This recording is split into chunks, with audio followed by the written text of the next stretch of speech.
सच्चिदानंद सद्गुरु साईनाथ महाराज की जय। सद्गुरु श्री साईनाथुनि शरद बाबूजी की जय। సాయి వంటి దైవంబు లేడోయి లేడోయి, ప్రజలందరి నోట సాయి నామం పలకాలి, సర్వత్రా సాయి రూపం రంజిల్లాలి, ముజ్జగాలు సాయి మహిమతో ముప్పిరిగొనాలి. సాయి పదరవళులు మన హృదయ కుహరంలోని నిశ్శబ్ద నిశీధిలో ప్రతిధ్వనించాలి. ప్రణవనాద వీచికల్లా సాయి జ్ఞాన సౌరభాలు సర్వత్రా వ్యాపించాలి. ఆ సుజ్ఞాన సౌరభాల ఆస్వాదనలో మన మనసులు మత్తెక్కాలి.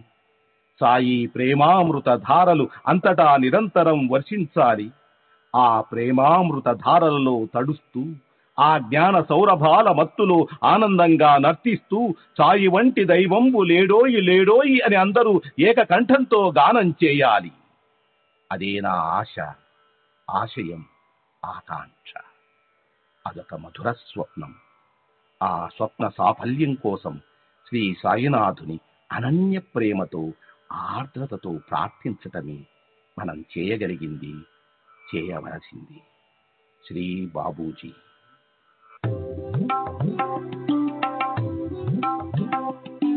Sai Baba, Sai Baba, Sai Baba, Sai Baba.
Baba, Sai Baba, Sai Baba, Sai Baba.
Sai Baba, Sai Baba, Sai Baba, Sai Baba.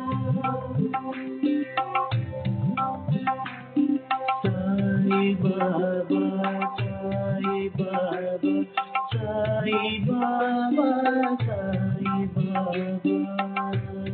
Sai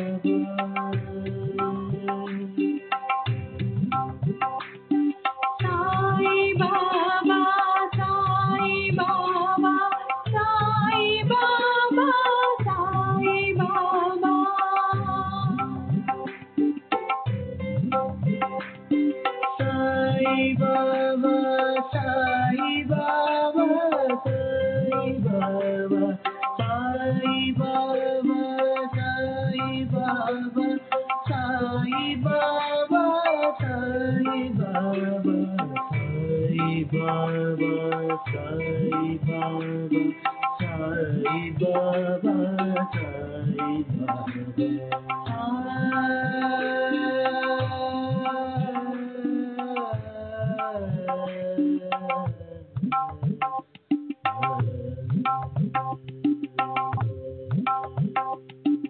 Sai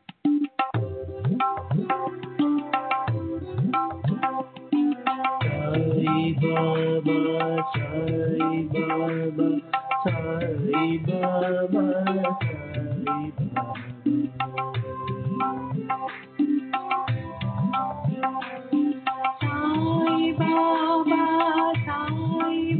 Baba, Sai Baba, Sai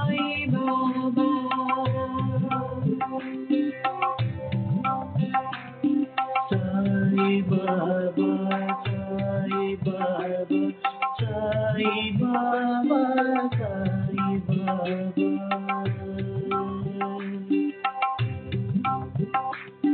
Sai Baba, Sai Baba, Sai Baba, Sai Baba.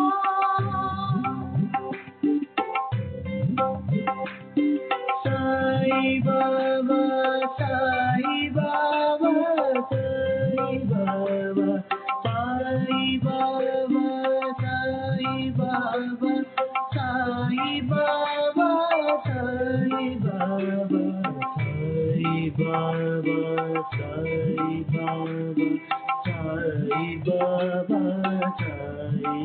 Baba, Sai Baba, Sai Baba, Sai Baba, Sai Baba, Sai Baba, Sai Baba.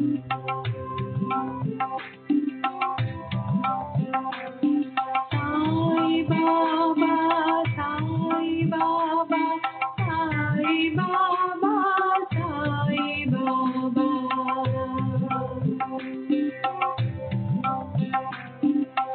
Sai Baba, Sai Baba, Sai Baba, Sai Baba.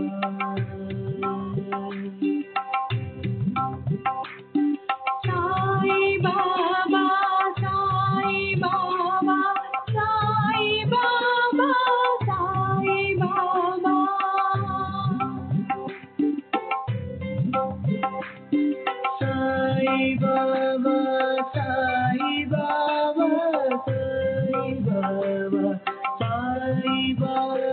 Sai Baba, Sai Baba, Sai Baba, Sai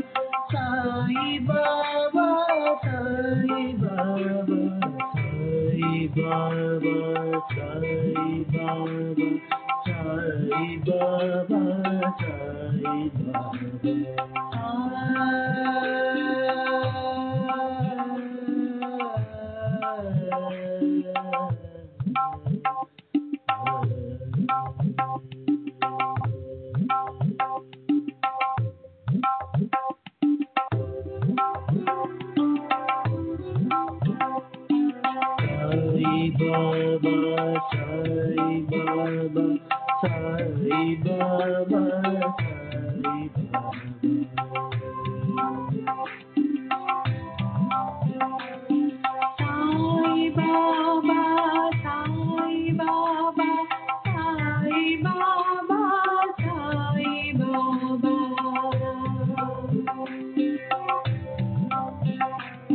Sai Baba, Sai Baba, Sai Baba, Sai Baba. Sai Baba, Sai Baba, Sai Baba, Sai Baba.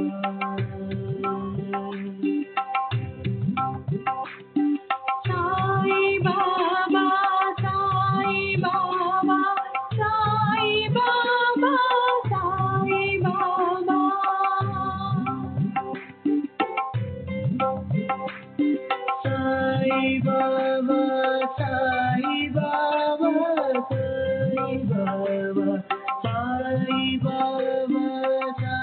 Sai Baba, Sai Baba, Sai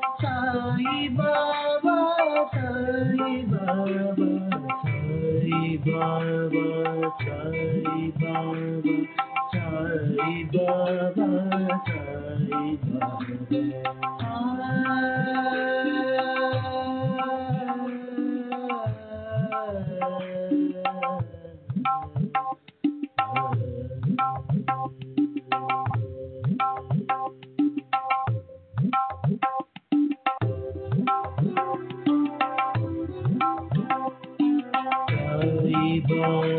Sai Baba, Sai Baba, Sai Baba, Sai Baba.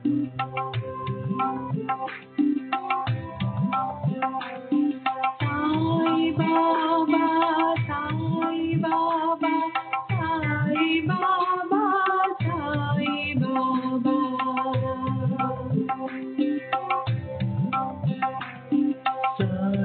Baba, Sai Baba, Sai Baba, Sai Baba.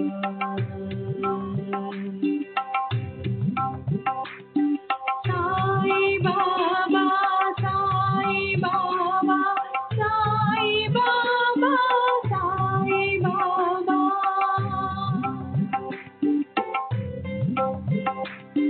Sai Baba, Sai Baba, Sai Baba, Sai Baba, Sai Baba, Sai Baba, Sai Baba, Sai Baba, Sai Baba, Sai Baba, Sai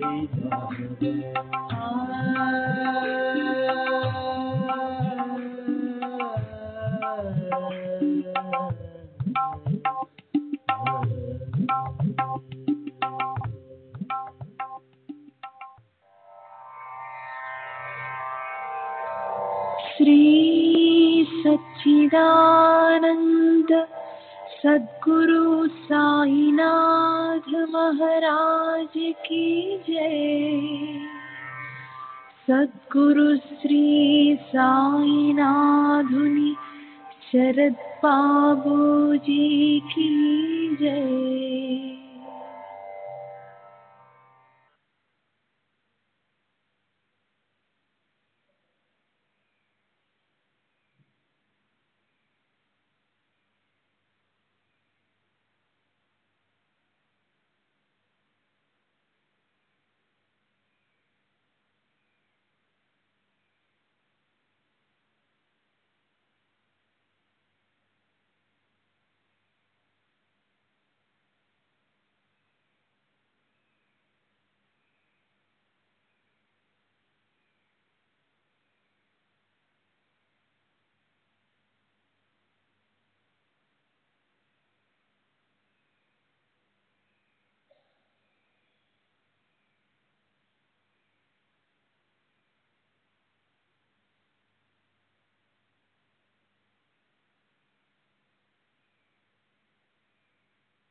सच्चिदानंद सद्गुरु साईनाथ महाराज की जय।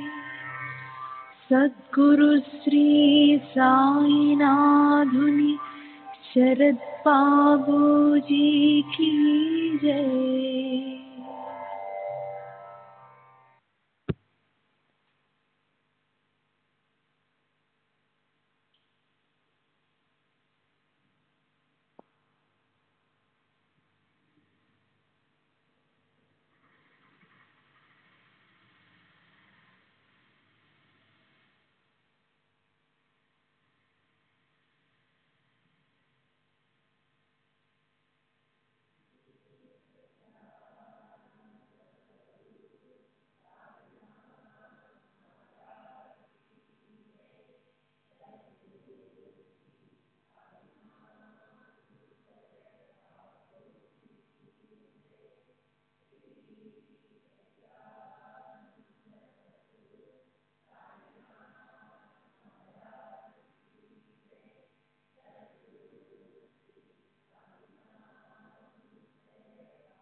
श्री सच्चिदानंद सद्गुरु साईनाथ महाराज की जय। सद्गुरु श्री साईनाथ शरद बाबू जी की जय।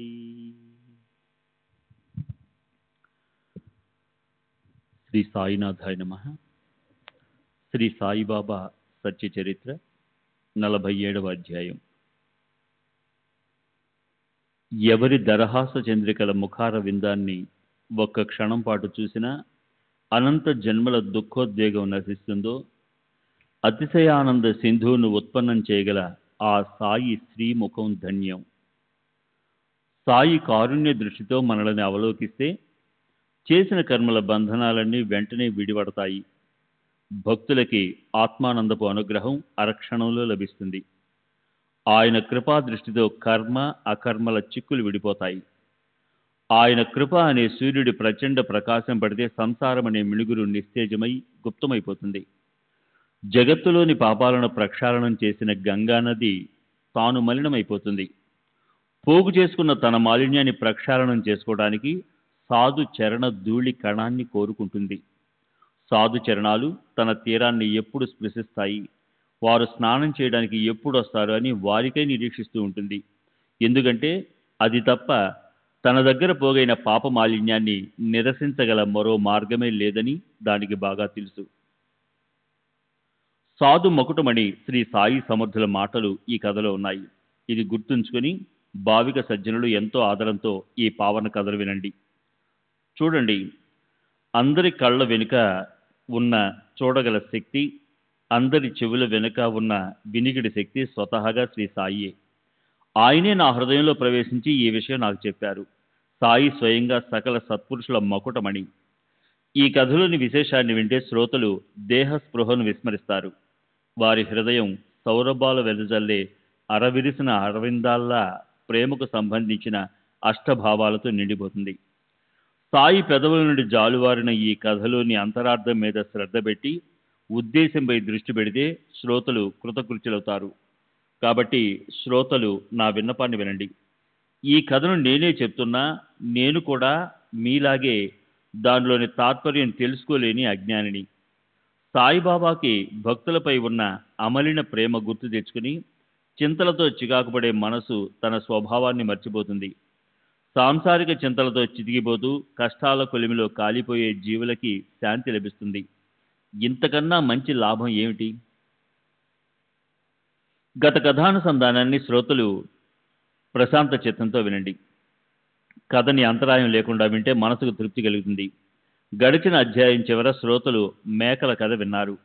వాటి గత జన్మ గుర్తుకు రాగానే బాబాకు వాటి పట్ల ప్రేమ ఉత్పన్నమైంది. అలాగే ఇప్పుడు ద్రవ్యలోభం గురించిన పరమావస్థ అధఃపతనానికి ఎలా దారితీస్తుందో ఆ కథను జాగ్రత్తగా వినండి. కారుణ్యకాంతులు వెదజల్లుతూ సాయి ఒకటి వెంట ఒకటిగా కథలు చెప్తారు. అది వినేటప్పుడు అందులో అంతరాయం రానియకుండా సుఖ సంతోషాలను పెంచుతారు.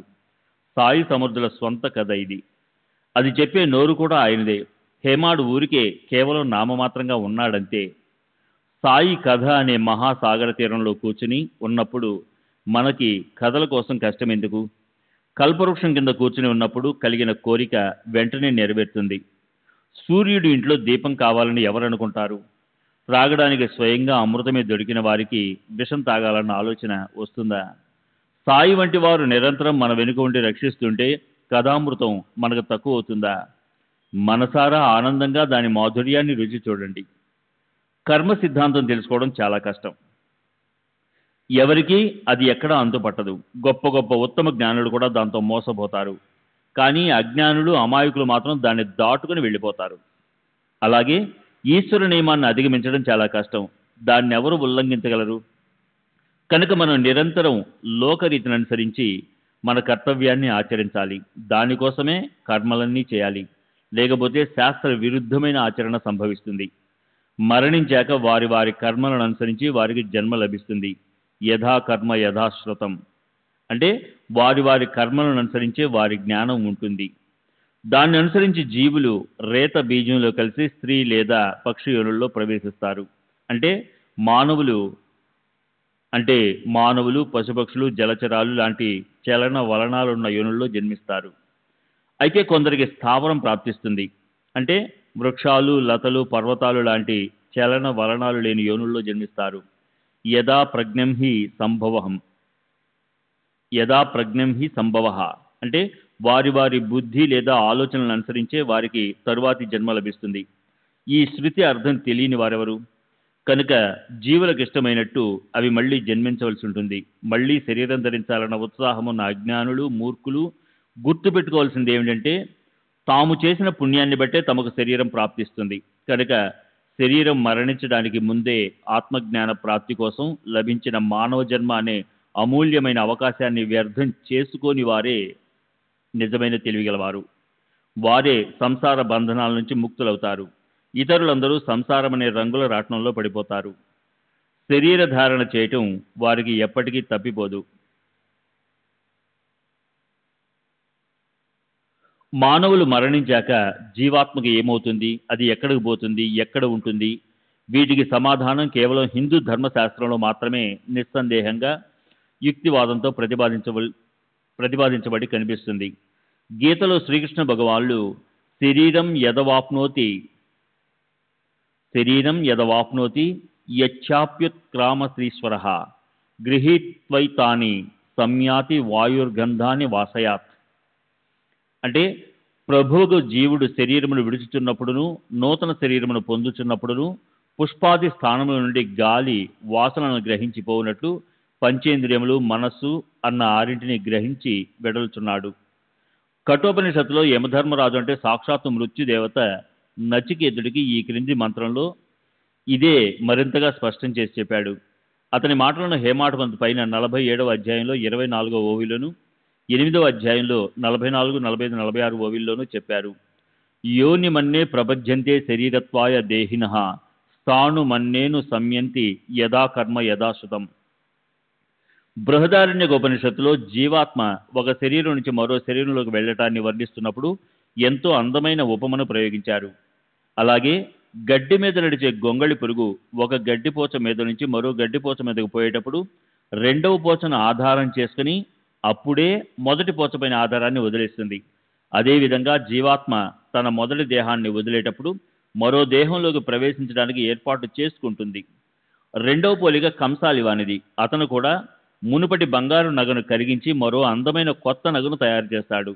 మొత్తానికి తనకు రాబోయే జన్మ తన చేతిలోనే ఉంది అన్న సిద్ధాంతాన్ని ఆయన దర్శింపజేస్తారు.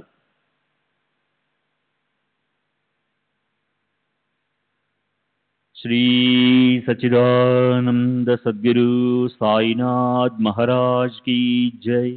सद्गुरु श्री साईनाथ शरद बाबू जी की जय.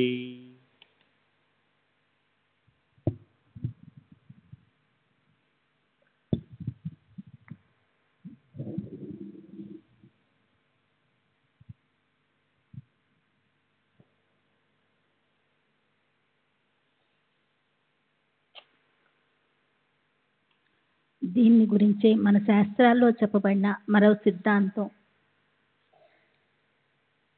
అంతే మధ్య సాగత్య. మొదట ఎలా అన్నా ఉన్నాయి. సరిగ్గా మరణించే ముందు బుద్ధి లేదా విచారం ఎలా ఉంటుందో దాన్ని అనుసరించి వారికి మరు జన్మ లభిస్తుంది. శ్రీకృష్ణ భగవానులు గీతలో ఇలా అంటారు. మరణించే సమయంలో మానవులు ఏ ఏ భావాన్ని అంటే లేక రూపాన్ని చింతిస్తూ దేహాన్ని వదిలేస్తారో అలాంటి భావం యొక్క స్మరణచే కలిగిన సంస్కారాన్ని కలిగి ఉండటం వల్ల ఆయా రూపాలనే పొందుతారు. మరణించే సమయంలో నన్నే స్మరిస్తూ దేహాన్ని వదిలేసేవారు నా స్వరూపాన్నే పొందుతారు. ఇందులో సంశయం లేదు. దీన్ని గురించి అజామిలుడి కథ పురాణాల్లో ప్రసిద్ధి చెందింది. జన్మంతా పాపకర్మాల్లో దొర్లే అతను మరణించే సమయంలో నారాయణ నారాయణ అంటూ ఈ పేరుతో ఉన్న తన ప్రియమైన పిల్లవాడిని ప్రేమగా అదే పనేగా పిలిచాడని యమదూతలు అతన్ని స్మరించలేకపోయారు.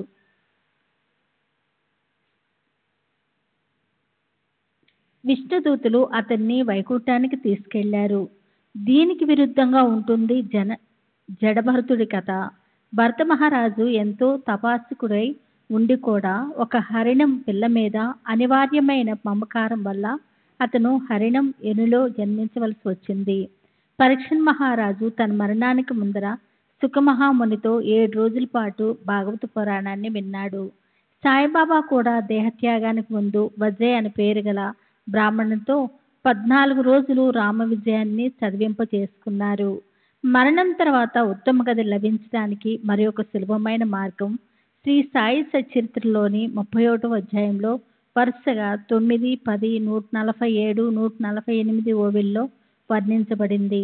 దీని గురించి మద్రాస్ సన్యాసి విజయానందుడు, బాల్కారాం మాన్కరు, తాత్యాసాహెబ్ నూల్కరు, మేగుడు, పులి వీటి ఉదాహరణలు 31వ అధ్యాయంలో చదివాము.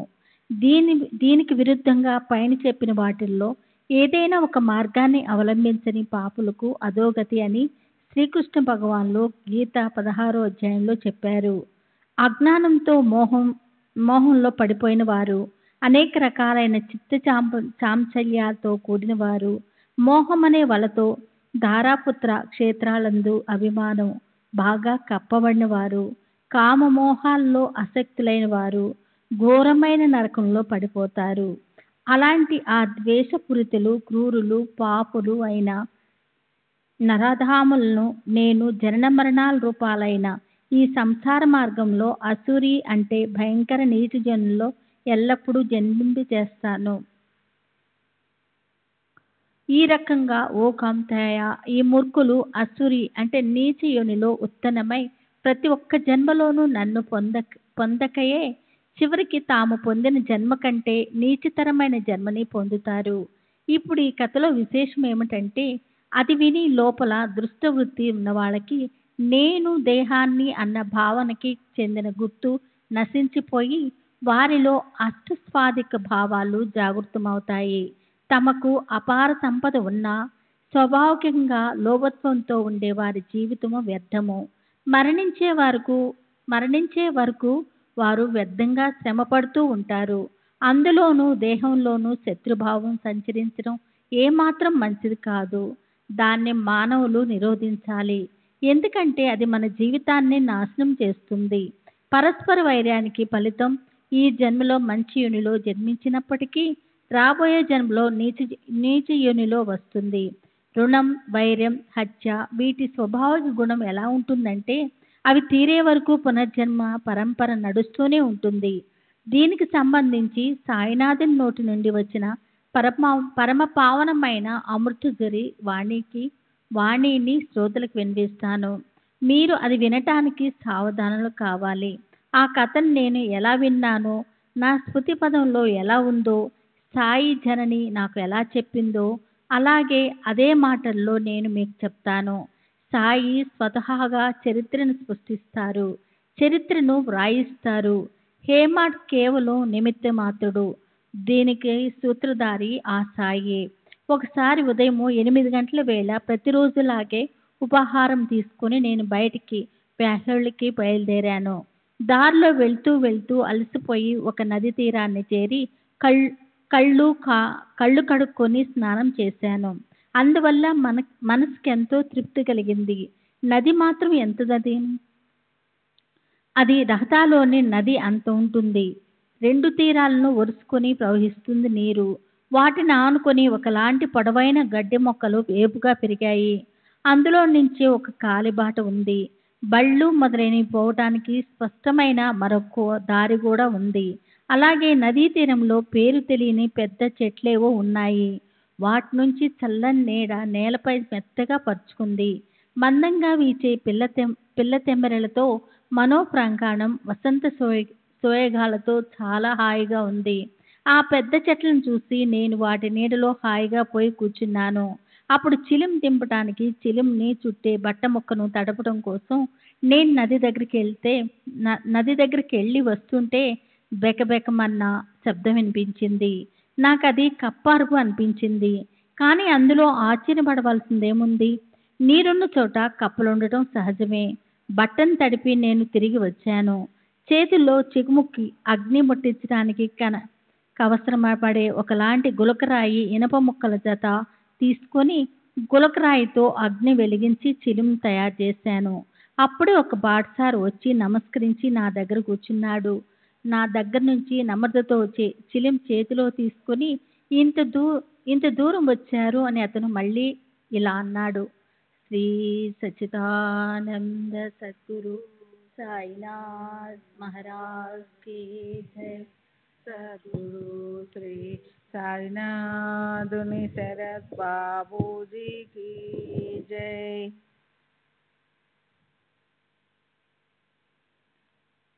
నా దగ్గర నుంచి నమ్రతతో చిలిం చేతిలోనికి తీసుకొని ఇంత దూరం వచ్చారు అని అతను మళ్ళీ ఇలా అన్నాడు. ఇక్కడ నుంచి మసీదు చాలా దూరం. అక్కడికి వెళ్ళేసరికి మీకు ఎండ ఎక్కువ అవుతుంది. ఈ పక్కనే నా ఇల్లుంది. చిలుం పీల్చి అక్కడికి పోదాం. కొద్దిగా రొట్టె తిని ఓ క్షణం సేపు విశ్రాంతి తీసుకుని అప్పుడు ఎండ తగ్గాక హాయిగా మీరు తిరిగి వెళ్ళిపోవచ్చు. నేను కూడా మీతో పాటు వస్తాను అన్న ఆ సంభాషణ అయ్యాక బాటసారి చిలుం ఓసారి పీల్చి దాన్ని నాకు పీల్చేందుకు ఇచ్చాడు. ఇటువైపు ఆ కప్ప ఆర్తనాదంతో పెద్దగా అరవసాగింది. అది విని ఆ బాటసారి ఎవరు అలా అరుస్తున్నారు అని అడిగాడు. దానికి నేను నది తీరాన కప్ప కష్టాల్లో పడిపోయింది. దాని కర్మ దాని వెంట పడింది. ఆ విషయం చెప్తాను విను. పూర్వజన్మలో చేసిన దాన్నే ఈ జన్మలో అనుభవించాలి. చేసే కర్మ ఫలాన్ని అనుభవించడానికి సిద్ధంగా ఉండాలి. ఇప్పుడు ఏడ్చి ప్రయోజనం ఏమిటి? అప్పుడు అది విని చిలుం నా చేతికి ఇచ్చి ఆ బాటసారి అక్కడి నుంచి బయలుదేరాడు.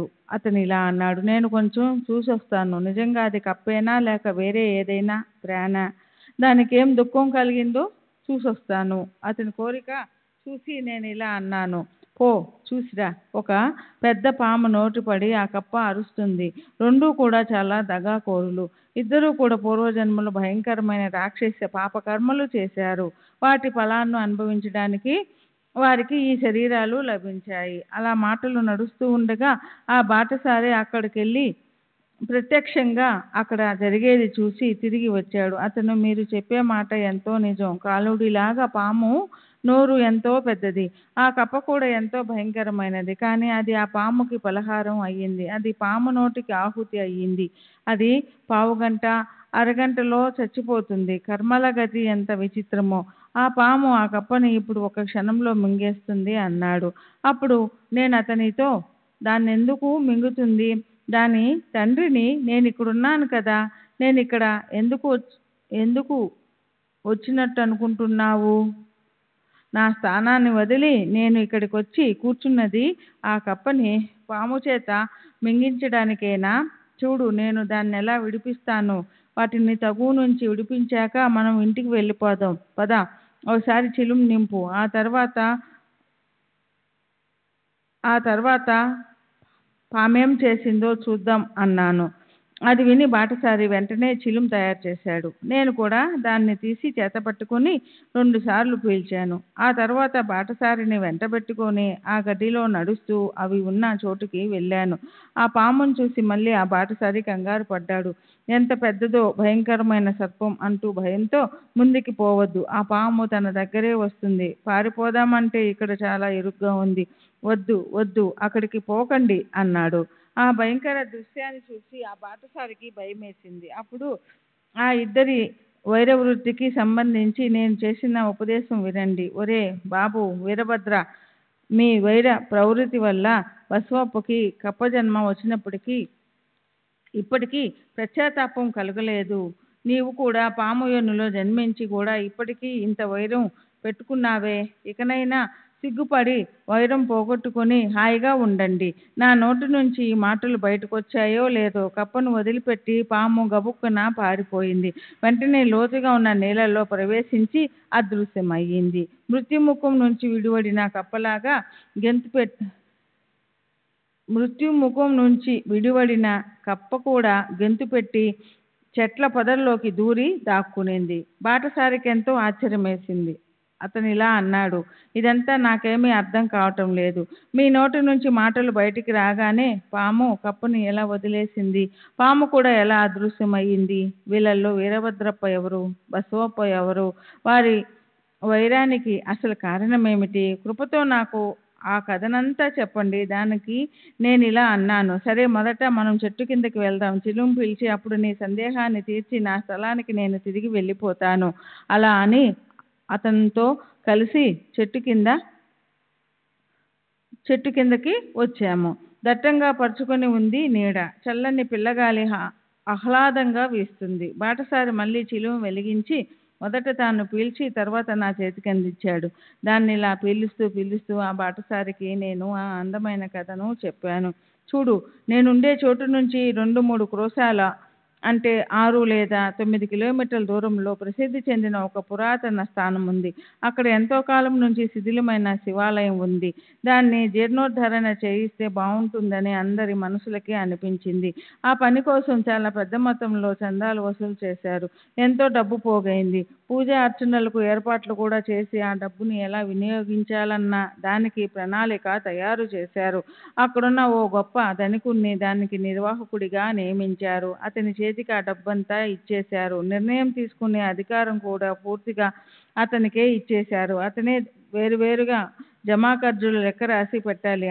అందులో తన సొంత చందా డబ్బును కూడా పెట్టాలి. ఈ కార్యం తప్పకుండా అతనే చేయాలని ప్రామాణికంగా నిర్ణయించారు. కానీ అతను ఎంతో లోభి. తనకేదైనా నష్టం కలుగుతుందేమోనన్న ధోరణిలోనే అతను ఆ పనిని నడిపిస్తున్నాడు. కనుక ఆ పని పూర్తవలేదు.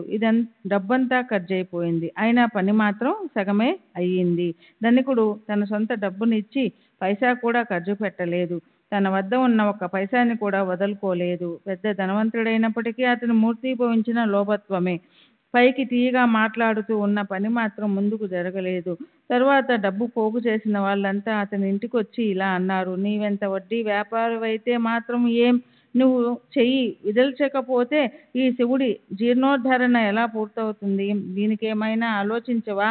ప్రజలని అభ్యర్థించి మేము మరిన్ని విరాళాలు తెస్తాము. అది కూడా నీ చేతికే ఇస్తాం. ఈ ఒక్కసారికి ఈ పని పూర్తి చేసేయి. తర్వాత మరింత డబ్బు పోగైంది. అతని చేతికి పెద్ద మొత్తం వచ్చేసింది. కానీ దానివల్ల కూడా ఏమీ ప్రయోజనం కలగలేదు. ఆ ధనికుడు మాత్రం హాయిగా కూర్చున్నాడు. అలా కొన్ని రోజులు గడిచిపోయాయి. దేవుడి మనసుకి ఏదో ఒకటి చెయ్యాలని అనిపించింది. ఆ ధనికుడి పత్నికి ఆయన కలలో కనిపించాడు. లే లే మేలుకో, ఆ దేవాలయం గోపురం నిర్మించు. నీవేదైనా ఖర్చు పెట్టావంటే దానికి 100 రెట్లు తిరిగి నీకు శివుడు ఇస్తాడు.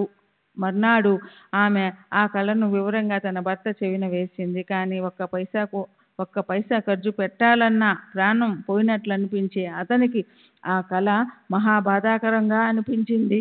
రాత్రింబవలు అదే పనిగా డబ్బు కూడబెట్టడం తప్ప అతని మనసుకి మరో ఆలోచన తెలియదు. అతనికి ఆ స్వప్నంలో చెప్పినట్లు ద్రవ్యం ఖర్చు పెట్టామన్న ఆలోచన ఎలా నచ్చుతుంది? అతని భార్యతో ఈ కళలను నేను ఒప్పుకోను, వీటి మీద నాకు అసలు విశ్వాసం లేదు అని ఆమె మాటలని పరిహసించాడు. తానెంతో జగమంతా స్వయంగా దగా కోరవడం వల్ల ఇతరులు కూడా అతనికి అలాగే అనిపిస్తారు. అతను ఇలా అన్నాడు: దేవుడి మనసులో నా డబ్బు కొట్టేయాలని ఉంది. లేకపోతే నేను మాత్రం నీకేమన్నా దూరంగా ఉన్నానా? ఆయన నీ స్వప్నంలోకి ఎందుకు వచ్చాడు? నీకే ఎందుకు కనిపించాడు? దేవుడు నా కలలోకి ఎందుకు రాలేదు? అందుకే వాటిపై నాకు నమ్మకం కలగటం లేదు. అసలు ఆయన అభిప్రాయం నాకు అర్థం కావటం లేదు. ఈ స్వప్నం అబద్ధమై ఉండాలని నాకు అనిపిస్తుంది. లేదా మన భార్యాభర్తల్లో కలహం సృష్టించాలని దేవుడు ప్రయత్నిస్తున్నాడేమో, నాకు అలాగే అనిపిస్తుంది. దేవాలయ జీర్ణోద్ధరణ పనిలో నా సాయమేమన్నా తక్కువ ఏమిటి? మనం నింపిన డబ్బు సంచి నెలకి ఖాళీ అవుతుంది కదా. జనులు డబ్బు తెచ్చినట్లు పైకి కనిపిస్తుంది, కానీ జమా ఖర్చులు అనే ఈ వ్యాపార వ్యవహారాల పద్ధతి నాకు చాలా నష్టం కలిగిస్తుంది. జనులకేమో అదేమీ తెలియటం లేదు. మరి నీకు మాత్రం ఎలా తెలుస్తుంది? అందుకే నీకొచ్చిన ఆ కళ నిజం అనిపించటం లేదు. అది నిజమనుకుంటే మనం మోసపోతాం. నిద్ర లేచాకే కల వచ్చినట్లు తెలుస్తుంది. దాన్ని ఎవరైనా నిజమంటారా అని ధనికుడు ఓ సిద్ధాంతాన్ని ప్రతిపాదించాడు. అది విని ఆ స్త్రీ మౌనంగా ఉండిపోయింది. భర్త ముందు ఆమె ఏమీ మాట్లాడలేకపోయింది. జనులు డబ్బు పోగు చేశారు, కానీ కొద్దిమంది మాత్రమే సంతోషంతో ఇచ్చారు. ప్రేమ లేకుండా ఎవరో బలవంత పెడితేనో ఎవరో అర్థించడం వల్ల ఏవో కష్టాలు రావడం వల్ల ఇచ్చే డబ్బు దేవుడికి నచ్చదు. శ్రీ సచ్చిదానంద సద్గురు సాయినాథ్ మహారాజ్ की जय। सद्गुरु श्री साईनाथुनि शरद बाबूजी की जय।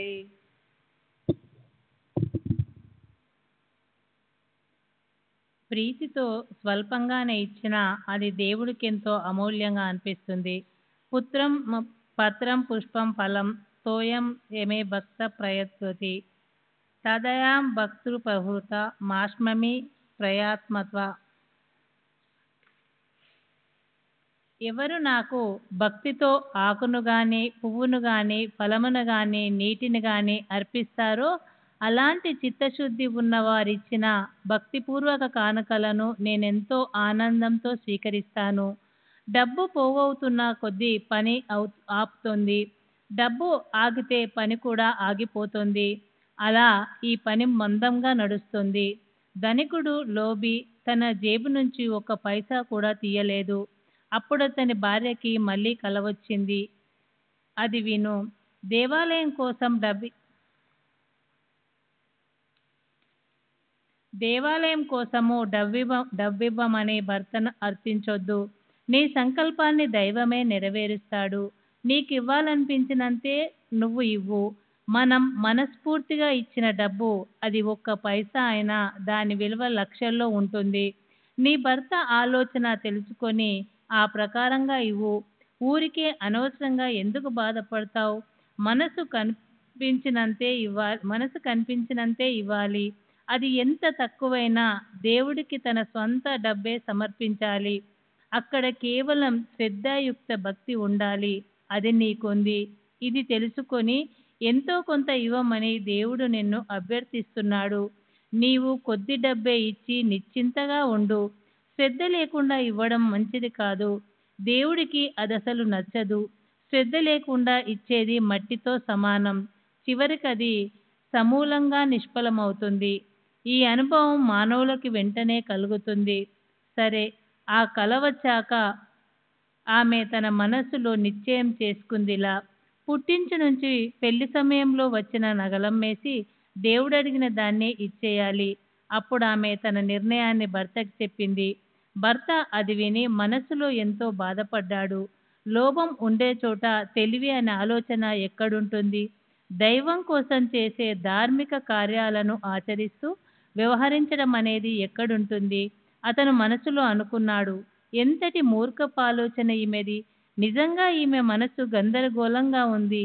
ఈమె నగలన్నింటినీ లెక్క కట్టి వాటి ధర ఒక 1000 రూపాయలుగా నిర్ణయించి భూమిని ఈమె పేరు మీద పెడితే సరిపోతుందనిపిస్తుంది నాకు. అప్పుడు అతను ఆ నగలు తానే స్వయంగా కొని డబ్బుకు బదులు తన వద్ద తాకట్టు పెట్టబడిన అప్పు తీరిపోయేదాకా విశ్వాసం ఉంచడానికి తాత్కాలికంగా స్వాధీనం చేసిన తాకట్టు పెట్టిన ఎవరిదో సారహీనమైన చవిటి నేలను ఆమెకిచ్చేశాడు. ఆ భూమి కూడా పూర్తిగా బీడుపడినదే. వర్షాలు పడ్డా సరే అందులో ఏమీ పండదు. ధనికుడు తన భార్యతో, ఈ భూమి శివుడికిచ్చేసేయ్. 1000 రూపాయలకి ఈ భూమిని దేవుడికి దానం చేయడం వల్ల కలలో చెప్పినట్లు దేవుడు సంతోషించి నిన్ను రుణం నుంచి ముక్తురాల్ని చేస్తాడు. భర్త చెప్పిన మాట మీద నమ్మకం ఉంచి ఆ లోబి వాడి భార్య ఆ భూమిని ప్రేమపూర్వకంగా శివుడి సంతోషం కోసం అర్పించింది. వాస్తవం చూడపోతే 200 రూపాయల అప్పుకి ఆ భూమి ఆ ధనికుడు వద్ద తాకట్టు పెట్టబడింది. ఆ భూమికి యజమాని డుక్కి అనే పేరు గల ఆమె. డబ్బు ఇబ్బంది కలిగి ఆమె దాన్ని ఆ ధనికుడి దగ్గర తాకట్టు పెట్టింది. కానీ ధనికుడేమో ఎంతో లోబి. శివుణ్ణి కూడా మోసగించడానికి అతనికి భయం కలగలేదు. తాను కట్టుకున్న భార్య డబ్బుని తాను దాచుకున్నాడు. ఆమెనలా దగా చేసి డబ్బు సంపాదించడంలోనే అతనికి సుఖమున్నట్లనిపించింది. ఈ ఇంద్రియ సుఖాలపై కోరిక ఎంతో చెడ్డది. విషయభోగాలంపటలను అది నాశనం చేస్తుంది. మానవులకి జీవించి ఉండాలన్న కోరిక ఉంటే ఈ విషయభోగ బంధనాలలో చిక్కుకోకూడదు. శ్రవణం మీదున్న గొప్ప ఇచ్చ వల్ల హరిణం, తల మీద అందమైన మణిని ధరించడం వల్ల పాము, ప్రకాశం వైపు చూడాలన్న కోరికతో మిడత మరణిస్తాయి. అలా విషయాలపై ఆసక్తి హానికరం. విషయచింతన చేసే పురుగులకి ఈ విషయాల పట్ల ఆసక్తి ఉత్పన్నమవుతుంది. ఆ ఆసక్తికి ప్రతిబంధకం కలిగితే క్రోధం ఉత్పన్నమవుతుంది. క్రోధం నుంచి తల మీద విచారం అనే గందరగోళం నుంచి స్మృతి భ్రంశం నుంచి బుద్ధి నాశనం వల్ల పూర్తిగా వినాశనం అవుతుంది. ఐహిక వస్తువులను అనుభవించడానికి డబ్బు అవసరపడుతుంది. అది లభింపజేసుకోవడానికి ప్రయత్నం చేస్తుంటే ఇంద్రియ సుఖాలపై ఆసక్తి పెరుగుతుంది. దాన్ని ఆపటం చాలా కష్టం. నిశ్చయంగా నష్టం కలిగించే ఆ భూమిలో ఎంత ప్రయత్నం చేసినా ఏమీ పండదు. అలాంటి దాన్ని అర్పించమని అంటే అలాంటి దానం వల్ల నిజానికి పుణ్యమేముంటుంది? ఇచ్చే దానిలో ఏ కోరిక లేకుండా దేవుడికి అర్పిస్తే ఆ ధనాన్ని నిర్వికల్పమని అంటారు. స్వీకరించే వారికి ఎంతో సుఖదాయకంగా పరిణమించే అలాంటి ఆ నిర్వికల్ప దానం దానం కాదు. అలాంటి దానం చేయటం అంటే పాపాన్ని మూట కట్టుకోవడమే. ఇటువైపు దేవుడి పూజారి అయిన ఆ పేద బ్రాహ్మణుడు దేవుడికి దానంగా భూమి లభించిందని ఎంతో సంతృష్టి చెందాడు. కానీ తర్వాత కొద్ది రోజులకి ఓ విపరీతం జరిగింది. కృతికా నక్షత్రంలో అపారంగా కుంభవృష్టి కురిసింది. భయంకరమైన నష్టాలు కలిగాయి. ఒక్కసారిగా పిడుగులు పడ్డాయి. లోబి భవనం కూలిపోయింది. వ్యర్థమైన ఆ భూమి మాత్రం సురక్షితంగా ఉండిపోయింది. మిగిలినదంతా దగ్ధమైపోయింది. ధనికుడిపై కూడా పిడుగు పడింది. తన భార్యతో సహా అతను చనిపోయాడు. డుబ్కి కూడా మరణించింది. అలా ముగ్గురు పోయారు. తర్వాత ఆ ధనికుడు మధురా నగరంలో ఒక పేద బ్రాహ్మణుడింట జన్మించాడు. భావికురాలైన అతని భార్య పూజారి ఇంట్లో జన్మించింది. ఆమెకి గౌరి అని పేరు పెట్టారు. డుబ్కి తరహా ఇంకా వేరుగా ఉంది. ఆమె శంకరుణ్ణి పూజించే లింగాధారుల ఇంట జన్మించింది. ఆమె స్త్రీత్వం పోయి ఆమె మగవాడిగా జన్మించింది. ఆమె పేరు చెన్నబసవప్ప అని పెట్టారు. ఆ ప్రకారంగా ఆ ముగ్గురు స్థితులు మారిపోయాయి. వారు గత జన్మలో చేసిన కర్మలు ఈ జన్మలో ఫలమివ్వటం మొదలుపెట్టాయి. ధనికుడు మళ్ళీ జన్మించినప్పుడు అతని పేరు వీరభద్రప్ప అని పెట్టారు. ప్రారబ్ధ కర్మల్లోని రహస్యం ఏమిటంటే అనుభవిస్తే గాని అవి తీరవు. శంకరుడి పూజారి అంటే నాకెంతో ఇష్టం. అతనెప్పుడు నా దగ్గరకొచ్చి నాతో పాటు చిలుం పీలుస్తుండేవాడు. అప్పుడు నేను ఆనందభరితున్నై రాత్రంతా మాట్లాడుతుండేవాణ్ణి. గౌరి పెద్దదై పెళ్లికి సిద్ధమైంది. అప్పుడప్పుడు ఆమెను కూడా అతను వెంట పెట్టుకొచ్చేవాడు. ఆమె కూడా నా పట్ల భక్తితో ఉండేది. ఒకరోజు పూజారి ఇలా అన్నాడు, బాబా, అన్ని చోట్లూ వెతికి చూశాను. కానీ ఎక్కడా అమ్మాయికి మంచి సంబంధం కుదరలేదు. ఊర్లన్నీ తిరిగి తిరిగి అలసిపోయాను. ప్రయత్నాలన్నీ అయిపోయాయి. ఇప్పుడు నేను విసిగిపోయాను. అతనికి నేను ధైర్యం చెప్పాను. ఎందుకు చింతిస్తున్నావు? ఆమెకు కాబోయే భర్త నడిచి వస్తున్నాడు. మీ అమ్మాయి అదృష్టవంతురాలు. ఆమె చాలా శ్రీమంతురాలవుతుంది. ఆమెను వెతుకుతూ మరీ వస్తున్న ఆమెకు కాబోయే భర్త కొద్ది రోజుల్లో నీ ఇంటికతడు వస్తాడు. నీ కోరిక నెరవేరుతుంది. నీవన్నట్లు అతను గౌరిని పెళ్లి చేసుకుంటాడు. ఇటువైపు వీరభద్రుడికి ఇల్లు గడవని స్థితి వచ్చింది. అతను తల్లిదండ్రులకు చెప్పి ఇల్లు వదిలి బయలుదేరాడు. అతను ఇంటింటా భిక్షాటన చేసి ఒక్కోసారి కూలి పని చేసి దొరికిన దాన్ని తిని సంతృష్టి చెంది తిరుగుతుండేవాడు. తిరుగుతూ అదృష్టవశాత్తు అతను పూజారింటికి వచ్చాడు. అల్లామియా చేసే పనులు అపూర్వంగా ఉంటాయి. అందరికీ అతను నచ్చాడు. అలా ఉంటుండగా అతనిపై పూజారికి లోభం కలిగింది. గౌరిని అతనికి ఇవ్వాలని అనిపించింది. నాడి, గోత్రం, గణం, యోగం కలిసొచ్చాయి. పూజారి ఆనందానికి పట్టపగ్గాల్లేవు. ఒకరోజు వీరభద్రుని తీసుకొని పూజారి నా దగ్గరకొచ్చాడు. అప్పుడు వారిద్దరు కలిసి రావడం చూసి నాకు ఓ ఆలోచన కలిగింది. అనుకున్న విధంగా వెంటనే నేనిలా అన్నాను, ప్రస్తుతం పెళ్లికి ముహూర్తాలుంటే ఇతనికి గౌరినిచ్చి పెళ్లి చేసి నీవు ముక్తుడివిక. పూజారి కూడా తన భర్త అనుమతి పొంది వీరభద్రుణ్ణి వరుడిగా నిశ్చయం చేశాడు. వివాహ ముహూర్తం చూసి యోగ్యమైన పద్ధతిలో వాళ్ళకి పెళ్లి చేశారు. కార్యక్రమాలన్నీ అయ్యాక ఆ జంట సంసారంలో కృతకృత్యులవటం కోసం నా ఆశీర్వాదం పొందటానికి నా దర్శనానికి వచ్చారు. నేను కూడా గొప్ప ఆనందంతో వారిని ఆశీర్వదించాను. వీరభద్రుడికి అప్రయత్నంగా ఆహారం లభించింది. దానివల్ల సుఖసంపన్నమైన అతని ముఖం ఆనందంగా కనిపించింది. అతను కూడా నా పట్ల భక్తిని పెట్టుకున్నాడు. కొద్ది రోజుల్లో అతని సంసారం స్థిరపడింది.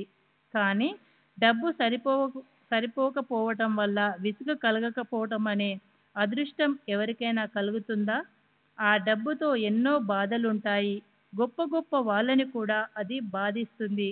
వీరభద్రుడికి కూడా మధ్య మధ్య డబ్బు లోటు అవుతుండేది. శ్రీ సచ్చిదానంద సద్గురు సాయినాథ్ మహారాజ్ కీ జై. సద్గురు శ్రీ సాయినాథ్ శరత్ బాపు. డబ్బు కేల అలాగే ఉంటుంది. వీరభద్రుడు నాతో ఇలా అన్నాడు, బాబా, ఈ పెళ్ళి అనే సంఖ్యలు నాకు చాలా కఠినమైనవి. డబ్బు లేకపోవడం వల్ల నేను బాధలు పడుతున్నాను. అందుకు మీరు నాకు ఏదో ఒక ఉపాయం చెప్పాలి. అప్పుడే నేను ఈ సంసారాన్ని నడపగలుగుతాను. నేను మీకు సాష్టాంగం చేస్తున్నాను. నన్ను దగా చేయడం మంచిది కాదు.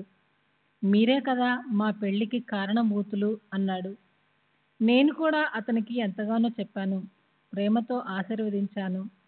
అల్లాయే మాలిక్, ఆయనకే అన్నీ తెలుసు. ఆయనే ఆ సంకటాన్ని తొలగిస్తాడు. వీరభద్రుని మనసు తెలుసుకొని అతని మనోరథం నెరవేరాలని నేను అతనికి మాట ఇచ్చాను. అసలు దుఃఖించవద్దని నేను అతనితో చెప్పాను. నీకు అదృష్టపు గడియలు దగ్గర పడ్డాయి. ఊరికే అనవసరంగా బాధపడకు. ద్రవ్యం నీకు సహజంగా లభిస్తుంది. అది నీ దగ్గర అపారంగా ఉంటుంది. అయినా వీరభద్రప్ప అంటూ ఉండేవాడు, డబ్బు వల్ల నేను పరిహాసాల పాలయ్యాను. భార్య అది తీసుకురా ఇది తీసుకురా అని అనడం ఆపదు. చాలు చాలు ఈ అవమానాలు. ఈ పెళ్లి పీడ నాకొద్దు. సరే, తరువాత ఓ అద్భుతం జరిగింది. గౌరీ గ్రహాల గొప్పతనం చూడండి. ఆ చౌటి నేలకు ధర పెరిగింది. దేవుడి లీలలు అగాధమైనవి. ఒక కొనుగోలుదారు వచ్చాడు. 1,00,000 రూపాయలు ఇచ్చేందుకు సిద్ధపడ్డాడు. అతను అక్కడికక్కడే సగం డబ్బు రొక్కంగా ఇచ్చేశాడు కూడా. మిగతా సగం డబ్బు వాయిదాల పద్ధతిలో ఇస్తానని చెప్పాడు. మిగిలిన 50,000లో ప్రతి సంవత్సరము వడ్డీతో సహా 2,000 రూపాయలిచ్చి 25 సంవత్సరాల్లో పూర్తి చేసేస్తానని చెప్పాడు. 25 సంవత్సరాల్లో పూర్తిగా ఇచ్చేస్తానని చెప్పాడు. ఈ ప్రకారంగా 25 సంవత్సరాల తరువాత గౌరీకి డబ్బు పూర్తిగా లభించింది. ఈ వ్యవహారం అందరికీ నచ్చింది. కానీ చెన్నబసప్ప గురవ్ నిలబడి ఉన్నాడు. శంకరుడికి అర్పించిన డబ్బుకి మొదటి యజమాని గురవ్. ప్రతి సంవత్సరం లభించే వడ్డీలో సగం గురవునైన నాకు భాగంగా లభించాలి. అది లేకపోతే నాకు తృప్తి కలగదు. వీరభద్రప్ప అతనికేమీ ఇవ్వలేదు. చెన్నబసప్ప ఊరుకోలేదు. ఇద్దరికి వాద ప్రతివాదాలు అయ్యాయి. వారిద్దరూ నా దగ్గరకు వచ్చారు. శంకరుడు పూర్తిగా భూమికి యజమాని. అది ఇంకా వేరెవరికీ లభించదు. ఊరికే దానిపై లోభం పెట్టుకోకండి అని నేను వారిద్దరికీ చెప్పాను. శివుడికి అర్పించిన భూమికే ఈ ధర వచ్చింది. గౌరీ కాక ఆ డబ్బు మీద కోరిక పెట్టుకున్న వారు ఉపవాసంతో మరణిస్తారు. దేవుడి ఆజ్ఞ లేకుండా ఆ డబ్బు మీద ఎవరైనా చెయ్యేస్తే అది దేవుడి కోపానికి కారణమవుతుంది. ఇది పూర్తిగా దేవుడు సొమ్ము. ఆ భూమికి పూజారి యజమాని. దానికి గౌరీ వారసురాలు. అక్కడ ఇతరులకేమి సంబంధం? గౌరీకే ఆ ధనం మీద పూర్తి హక్కుంటుంది అని నేను వారిద్దరికీ నచ్చ చెప్పాను. గౌరీని యజమానిగా గుర్తించి ఆమె అనుమతితో వ్యవహరిస్తే కృతార్థులవుతారు. ఆమె ఇచ్ఛకు వ్యతిరేకంగా ప్రవర్తిస్తే దేవుడు రాజీ పడడు. వీరభద్రుడికి స్వతంత్రంగా వ్యవహరించే అధికారం లేదు అన్న నా ఆలోచనను స్పష్టంగా చెప్పాను. అయినా వీరభద్రప్ప కోపగించి నాపై తిట్ల వర్షం కురిపించాడు. అతను, మీ మనస్సులో నా భార్యను యజమానిగా చేసి ఆమె దగ్గర నుంచి డబ్బంతా కొట్టేసి మీ కోరిక తీర్చుకుని హాయిగా ఉండాలని ఉంది అన్నాడు.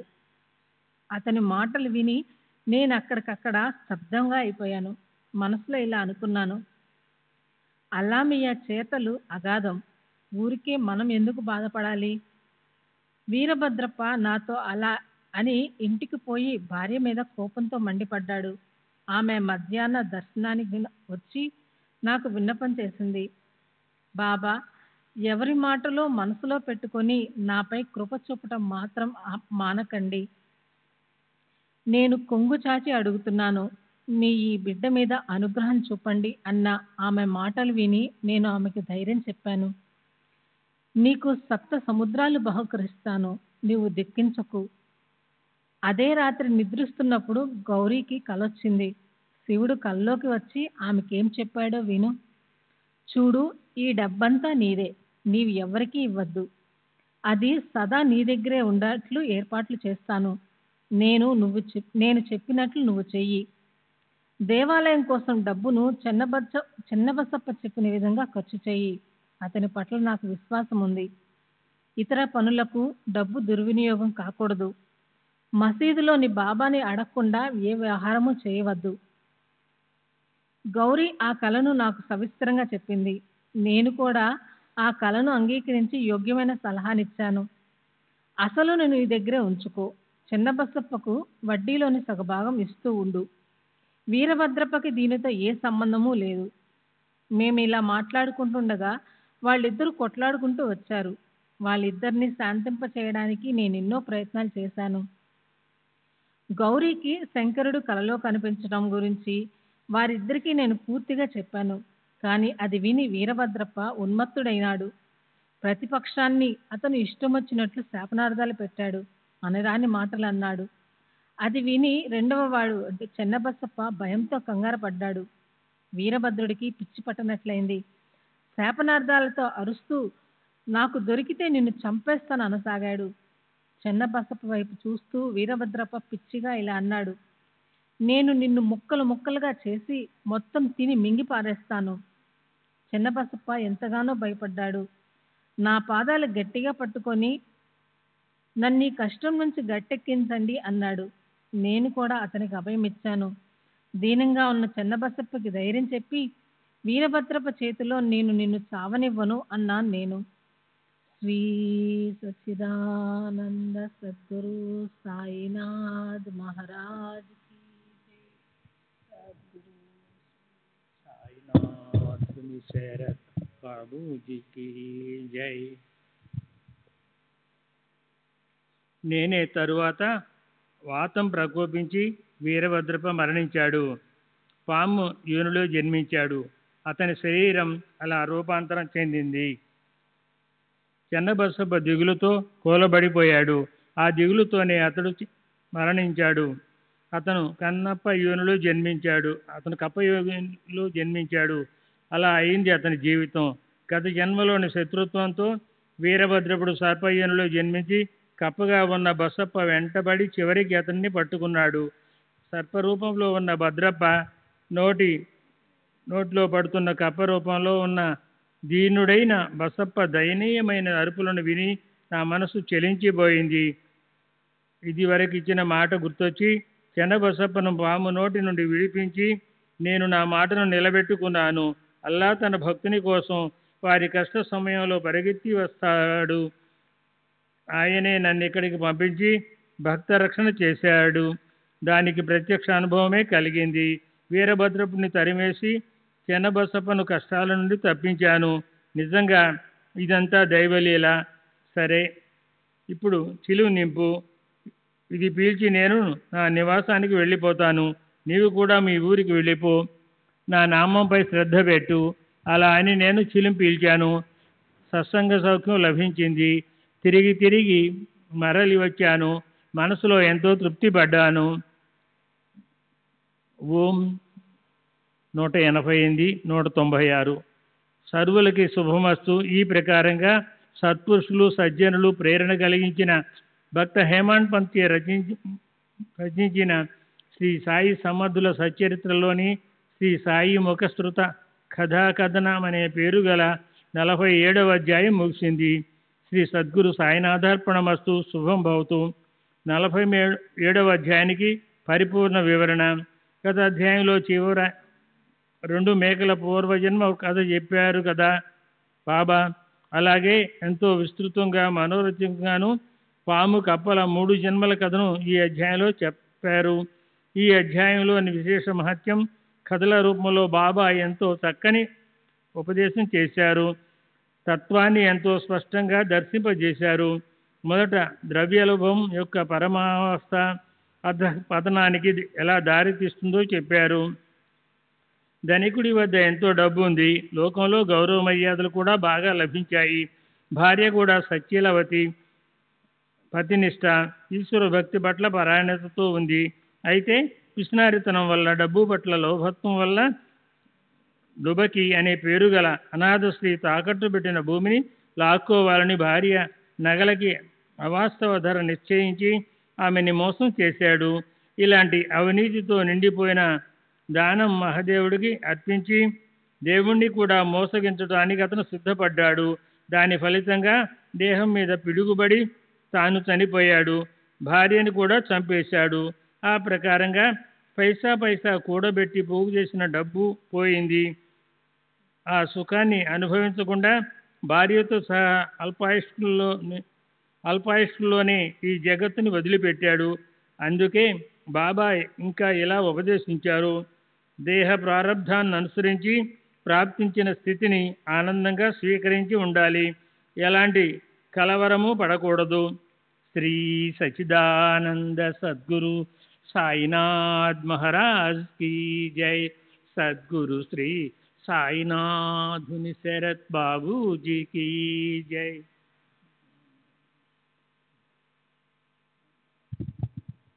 వస్తువులు, ధనము ఒకవేళ అవసరమే అవ్వచ్చు, అయినా వాటిలో మనసుని చిక్కుకొనివ్వరాదు, ఎన్నటికీ లోబిలా ఉండరాదు, ఉదార బుద్ధిని పెట్టుకోవాలి. రెండవ ఉపదేశం వైర వృత్తి గురించి. అందులోనూ దేహంలో శత్రుభావం సంచరించడం ఏమాత్రం మంచిది కాదు. దాన్ని మానవులు నిరోధించాలి, ఎందుకంటే అది జీవితాన్ని నాశనం చేస్తుంది. పరస్పర వైరానికి ఫలితం ఈ జన్మలో మంచి యోనిలో జన్మించినా రాబోయే జన్మ నీచ యోనిలో అవటం. ఈ వైర వృత్తి వల్ల వీరభద్రుడు, చెన్నబసప్ప సర్పం, కప్ప లాంటి అధమ యోనుల్లో జన్మించవలసి వచ్చింది. అక్కడ కూడా అదే వృత్తి శాశ్వతంగా వాళ్ళిద్దరికీ ఉండిపోయింది. అయితే బాబా లాంటి మహాత్ముల ఉపదేశంతో అది ఆగిపోయింది. మూడవది, మానవులు మరణించిన తరువాత వారికి తమ కర్మను అనుసరించి మంచి లేదా చెడు జన్మ లభిస్తుంది. ఈ సిద్ధాంతాన్ని బాబా ఇక్కడ ముద్రించారు. చేసుకున్న వాడికి చేసుకున్నంత అన్న బాబా మాటలు అమూల్యమైనవి. యథా కర్మ యథా శృత కఠోపనిషత్తు. ఎవరైనా తాము సముపార్జించిన జ్ఞానాన్ని, కర్మానుష్ఠానాన్ని అనుసరించే శరీరాన్ని ధరిస్తారు. దీనికి శృతి ప్రామాణికం. ధనికుడు డుబ్గీని, తన భార్యని, మహాదేవుణ్ణి డబ్బు వ్యవహారంలో మోసం చేశాడు. అందుకని మరుజన్మలో పేద బ్రాహ్మణి కడుపున జన్మించి గడప గడపలో భిక్ష లేదా కూలి పని చేయవలసి వచ్చింది. కానీ అతని భార్య ఈశ్వరుడి పట్ల భక్తి కలిగి ఉండేది కనుక పూజారి లాంటి పవిత్రమైన ఇంట్లో జన్మించింది. ఆమెకు సాయిబాబా లాంటి మహాత్ముల సాన్నిధ్యం లభించింది. వీరభద్రుడు, చెన్నబసప్ప వీరు డబ్బు కోసం ఒకరి పట్ల ఒకరు వైరం పెట్టుకొని గొప్పగా కలహించుకున్నారు. అందువల్ల వాళ్ళు మరు జన్మలో సర్పము, కప్పలుగా అయ్యారు. అక్కడ కూడా ఒకరి పట్ల ఒకరు వైరంతోనే ఉన్నారు. అందుకే బాబా అంటారు, కనుక ఆత్మ జ్ఞానాన్ని ప్రాప్తింప చేయగల మానవ జన్మ లాంటి అమూల్యమైన అవకాశం వచ్చినప్పుడు దేహం పడిపోకముందే దాన్ని వ్యర్థం చేయరాదని వారు నిజంగా తెలివైన వారని తెలుసుకోవాలి. వారే సంసార బంధాల నుంచి ముక్తులవుతారు. ఇతరులు సంసార దారుణ్య చక్రంలో పడిపోతారు. ఎప్పటికీ దేహభావం నుంచి వారు ముక్తులు కారు. జన్మ వల్ల కలిగే యాతనల నుంచి వారు తప్పించుకోలేదు. నాలుగవది, ధార్మిక కార్యాల్లో డబ్బు ఖర్చు చేస్తే మానవులకు అందుకు అనేక రెట్లు ధనం ఈ జన్మలోనో లేదా రాబోయే జన్మలోనో ప్రాప్తిస్తుంది. ధనికుడి భార్య తల్లిదండ్రుల నుంచి తనకు సంక్రమించిన నగలను అమ్మి ఆ భూమిని శివుడి ఆలయానికి జీర్ణోద్ధరణ కోసం దానమిచ్చింది. కనుకే తరువాతి జన్మలో ఆమె 1,00,000 రూపాయలకు యజమానురాలైంది. నన్ను ప్రాణ సమానంగా భావించిన వారు నాకు ఒకటిస్తే దానికి 10 రెట్లు ఎక్కువగా వారికి ఇస్తాను. అయితే చేసే ఆ దానం మాత్రం మనస్సు పూర్తిగా ప్రేమతో శ్రద్ధతో చేస్తేనే అది ఫలితమిస్తుంది. ప్రేమ లేకుండానో ఇతరుల బలవంతం పైనో ఎవరో అభ్యర్థించారనో లేక ఏదైనా కష్టాలు రావటం వల్ల ఇచ్చేది దేవుడికి నచ్చదు. ప్రీతితో కొద్దిగానే అయినా అది దేవుడికి ఎంతో అమూల్యంగా అనిపిస్తుంది. 5వది, నిజమైన మహాత్ముడికి శరణు వేడితే ఈ జన్మలోనే ఏమిటి, రాబోయే జన్మలో కూడా వాళ్ళు రక్షించడానికి పరుగెత్తి వస్తారు. వీరభద్రప్ప చంపటానికి వచ్చినప్పుడు భయపడిపోయిన చిన్న బసప్ప బాబా పాదాలు దృఢంగా పట్టుకున్నాడు. కష్టాల్లో నుంచి తనను విడిపించమని విన్నపం చేసుకున్నాడు. కనుక తరువాతి జన్మలో కప్పగా జన్మించినప్పుడు కూడా సర్పరూపంలో ఉన్న వీరభద్రప్ప నుంచి విడిపించడానికి బాబా పరుగున వెళ్ళారు. పరిశుద్ధ మనసుతోనైనా లేదా అపరిశుద్ధంగానైనా సరే నిజమైన మహాత్ముల పాదాలు పట్టుకుంటే ఎలాంటి మానవులైనా సంసారం నుంచి ముక్తులవుతారు. అలాంటి మహాత్ముల యోగ్యత చాలా గొప్పది. 6వది, మహాత్ములు చెప్పినది వినకపోతే ఎంతో నష్టం కలుగుతుంది. అలాగే నుదుటి మీద డబ్బొచ్చే రాత ఉంటే అది తప్పక లభిస్తుంది. కానీ మానవులు తీవ్రమైన ద్రవ్య లోభంతో పాపం మూటగట్టుకొని తమని తాము ఎలా సర్వనాశనం చేసుకుంటారో అది కూడా బాబా తెలియజేశారు. శ్రీ సచిదానంద సద్గురు సాయినాథ్ మహారాజ్ की जय. सद्गुरु సాయినాథ్ పరిశుద్ధ మనసుతో నైనా లేదా అపరిశుద్ధంగానైనా సరే నిజమైన మహాత్ముల పాదాలు పట్టుకుంటే ఎలాంటి మానవులైనా సంసారం నుంచి ముక్తులవుతారు. అలాంటి మహాత్ముల యోగ్యత చాలా గొప్పది. 6వది, మహాత్ములు చెప్పినది వినకపోతే ఎంతో నష్టం కలుగుతుంది. అలాగే నుదుటి మీద డబ్బొచ్చే రాత ఉంటే అది తప్పక లభిస్తుంది. కానీ మానవులు తీవ్రమైన ద్రవ్యలోభంతో పాపం మూట కట్టుకొని తమను తాము ఎలా సర్వనాశనం చేసుకుంటారో అది కూడా బాబా తెలియజేశారు. సంసారాన్ని నడిపించలేక ఆ ఇబ్బందిని తీసుకొని వీరభద్రప్ప బాబా దగ్గరకు వచ్చారు. కనుక బాబా అతన్ని ధైర్యం పెట్టుకోమని చెప్పారు. అదృష్టపు గడియల దగ్గర పడ్డాయి, ఊరికే అనవసరంగా బాధపడకు, ద్రవ్యం నీ చేతికి సహజంగా పుష్కలంగా లభిస్తుంది. ఆ రకంగా తర్వాత అతని భార్యకు చాలా డబ్బు లభించింది.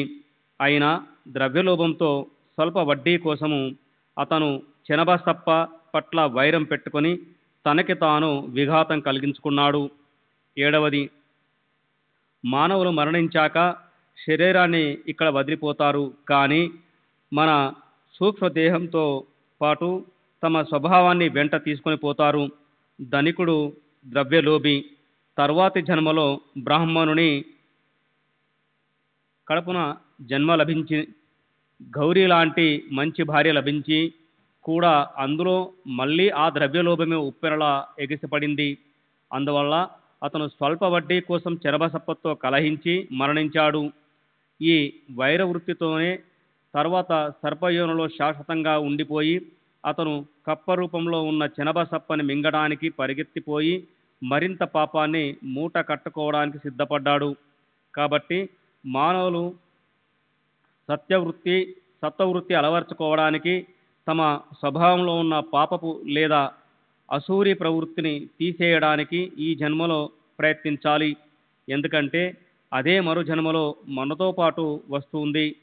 8వది, చివరిది, తాము కథలు చెప్పేటప్పుడు స్వయంగా తమ భక్తులను రక్షిస్తూ ఉన్నప్పుడు కూడా బాబా అహంకారం పెట్టుకోకుండా ఈ కర్తృత్వాన్ని నమ్రతతో చివరికి పరమేశ్వరుడికి ఆపాదించి ఆ ప్రకారంగా శ్రోతలకు నిరహంకారాన్ని నమ్రతను గురించిన శిక్షణ ఇచ్చారు. అల్లా తన భక్తుల కోసం కష్ట సమయంలో పరుగున వస్తాడు. ఆయనే నన్నిక్కడికి పంపించి భక్త రక్షణ చేశాడు.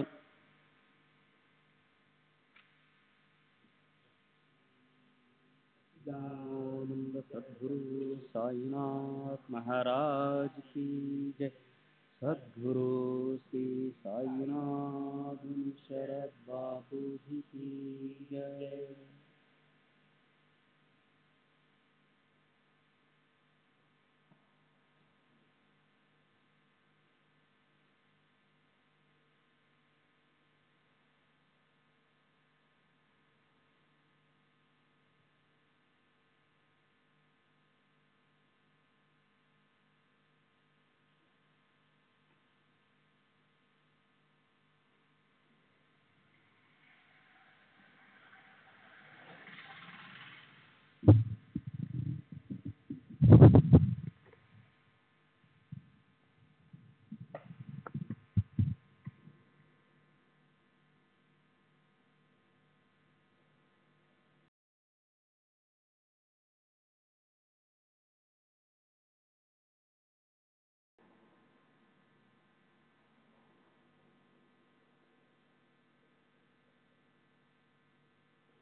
श्री सच्चिदानंद सद्गुरु साईनाथ महाराज की जय।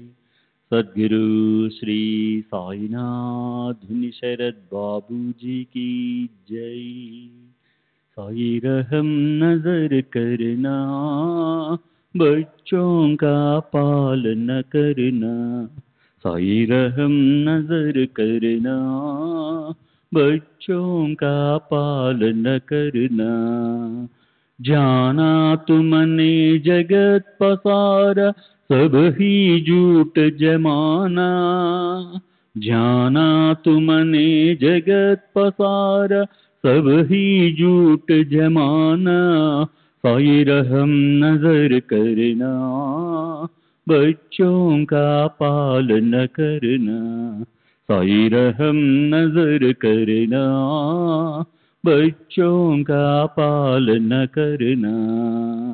मैं अंधा हूँ बंदा आपका, मुझसे पद दिखलाना। मैं अंधा हूँ बंदा आपका, मुझसे पद दिखलाना। साई रहम नजर करना, बच्चों का पालन करना। साई रहम नजर करना, बच्चों का पालन करना। दास गणों कहे अब क्या बोलूं, थक गई मेरी रसना। दास गणों कहे अब क्या बोलूं, थक गई मेरी रसना। साई रहम नजर करना, बच्चों का पालन करना। साई रहम नजर करना, बच्चों का पालन करना। रहमो नजर करो अब मोरे साई, तुम बिना नहीं मुझे माँ बाप भाई।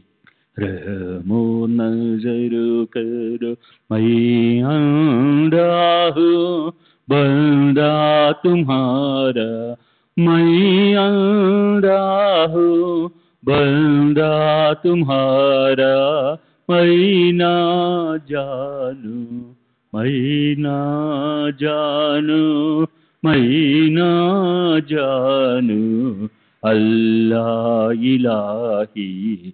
रहमो नजर करो, रहमो नजर करो अब मोरे साई। तुम बिना नहीं मुझे माँ बाप भाई। रहमो नजर करो काली जमाना मैंने गमाया। काली जमाना मैंने गमाया। साथी आखिर का, साथी आखिर का, साथी आखिर का तुम बिना कोई।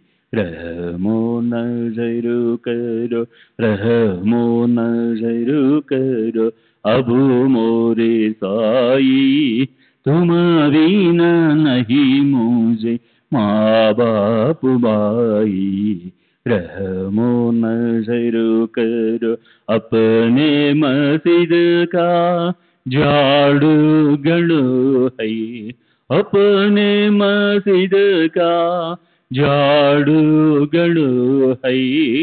मालिक हमारे, मालिक हमारे, मालिक हमारे तुम बाबा साई। रहमो नजर करो, रहमो नजर करो अब मोरे साई। तुम बिना नहीं मुझे माँ बाप भाई। रहमो नजर करो। श्री सच्चिदानंद सद्गुरु साईनाथ महाराज की जय। सद्गुरु श्री साईनाथ धुनि शरद बाबू जी की जय।